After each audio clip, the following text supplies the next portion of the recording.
آپ سے ایک تو ہم نے ابتدا میں یہ والی بات اٹھائی تھی کہ بہرحال آپ کی حکومت، جتنے بھی آپ کے وزراء، آپ کے کولیگز ہیں سارے، یہ سب جتنی بھی پریس کانفرنسز کر رہے ہیں پی ایم ایل این سے، صرف عمران خان صاحب اور بشرا بی بی پہ فوکس ہے. یہ جو ملک ریاض فیملی ہے جن کے جائیدادیں منجمد کرنی ہیں، نہ ان کی کوئی بات کر رہا ہے، نہ فرح شہزادی کو کس طرح سے واپس لانا ہے ملک میں، نہ ان کی کوئی بات کر رہا ہے، صرف اس لیے کہ آپ کو ایزی ٹارگٹ مل گیا ہے کہ یہی امپریشن جا رہا ہے نا عوام کو.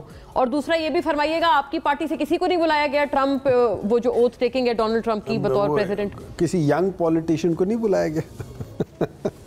ہمایوں صاحب کہہ رہے ہیں کسی ینگ پولیٹیشین کو نہیں بلایا گیا. جی دیکھیں جی، آپ کو they have more things to worry than کہ بلاول صاحب کو بلایا یا کسی کو بلایا کسی کو نہیں بلایا. ان کے ایک جیب کی تلاشی ہوئی، اس سے یہ پکڑے گئے. اب یہ کیا کہہ رہی ہیں کہ ہاں ہم نے پیسے تو کھائے، ہم نے 2 نمبری کی، لیکن ہم نے اس کو استعمال نہیں کیا.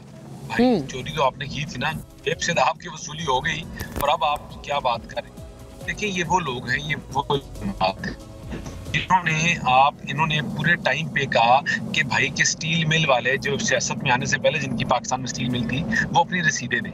کبھی اونٹوں کا مذاق اڑایا، کبھی کیا مذاق اڑایا، کبھی کیا.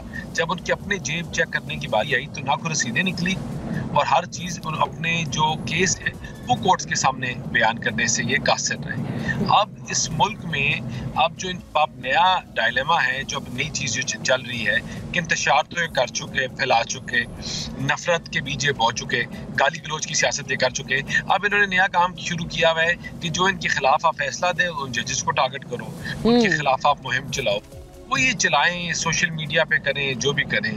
چوری پہلے انہوں نے مدینہ کی گھڑی چوری کرتے ہوئے پکڑے گئے، پھر یہ توشہ خانہ کی اور تحفے بیچتے ہوئے پکڑے گئے، اور یہ تو صرف ابتدائی. اچھا آپ لوگ بھی ویسے اسلامی ٹچ دیتے ہیں نا پھر دانیال صاحب، جو آپ ان کو ایک ایکوزیشن ان پہ ڈالتے ہیں کہ یہ پوری چیز کو اسلامک ٹچ دے رہے ہیں، وہ جو مدینہ کی تصویر والی گھڑی، یہ آپ کا بھی تو اسلامی ٹچ ہے. یہ حقیقت ہے، اس میں کوئی اسلامی ٹچ نہیں ہے. یہ جو ہے یہ ابھی تو this is just the starting of a new for them کہ آپ ابھی یہاں سے یہ سفر آگے جائے گا. کتنا آگے جائے گا؟ تو بڑی وارننگ دے دی ہے آپ نے ان کو اس وقت. مانے عام تھا جو اس شہر کے لوگ ہیں کہ کس طرح شہزاد اکبر ان کا فرنٹ مین تھا، کس طرح پولیٹیکل لوگوں کو بزنس مین کو ہراس کر کے ان سے پیسے نکلواتے تھے، کس طرح یہ زبردستی لوگوں کے ساتھ پیسے نکلواتے رہے، کس طرح انہوں نے بی آر ٹی ہو، وہ ملین سونامی ٹری ہو، ان کی جو چیزیں آپ کے سامنے آئیں گی آپ کو نکلے گا کہ سوائے انہوں نے لوگوں کو، ہر بندے کو چور کا، ہر بندے کو 2 نمبر کا. انہوں نے دنیا میں کہیں گے تو انہوں نے ایک ہی چیز بتائی کہ پاکستان میں جو لوگ ہیں وہ چور ہیں، اس کے لیڈرز چور ہیں. لیکن جب ان کی اپنی تلاشی کی باری آئی تو ان کے جیب بھرے ہوئے نکلے.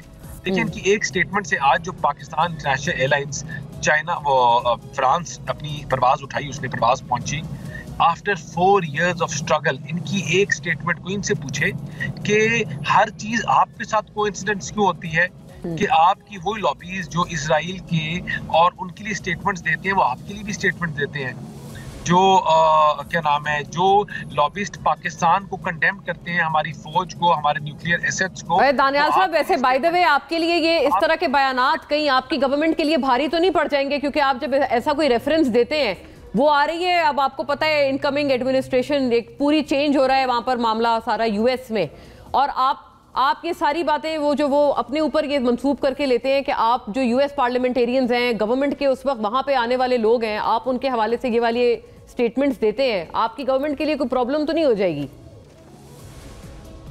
دیکھیں ہم نے اس ملک کو جب آئے تو آئسولیشن سے نکالا. چائنا سی پیک جو آپ کا بیک بون تھا وہ رکا ہوا تھا، جو آپ کے اور پروگرامز تھے وہ سب رکے ہوئے تھے. آپ کے تمام نیبرز کے ساتھ آپ نے آئسولیشن میں گئے ہوئے تھے. ہم تو پاکستان کو آئسولیشن سے نکالا اور آگے چیزوں کو مفاہمت سے چلانے کی بات. ہم آگے بھی وہ ٹرمپ ایڈمنسٹریشن ہو یا کوئی اور ہو، پالیسیز جو ہیں we will work with the policy, اور ہم جو ہیں کسی چیز کو نہ حاوی کریں، نہ ہم نے پہلے بھی اس ملک کو برانوں سے نکالا ہے، آگے بھی نکالیں گے.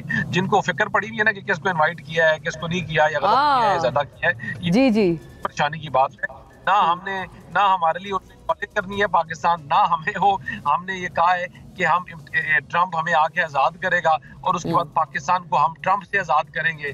نہ ہم نے کوئی ایسی سٹیٹمنٹ دی ہے، نہ ہم کسی کی طرف منتظر ہیں، دیکھ رہے ہیں.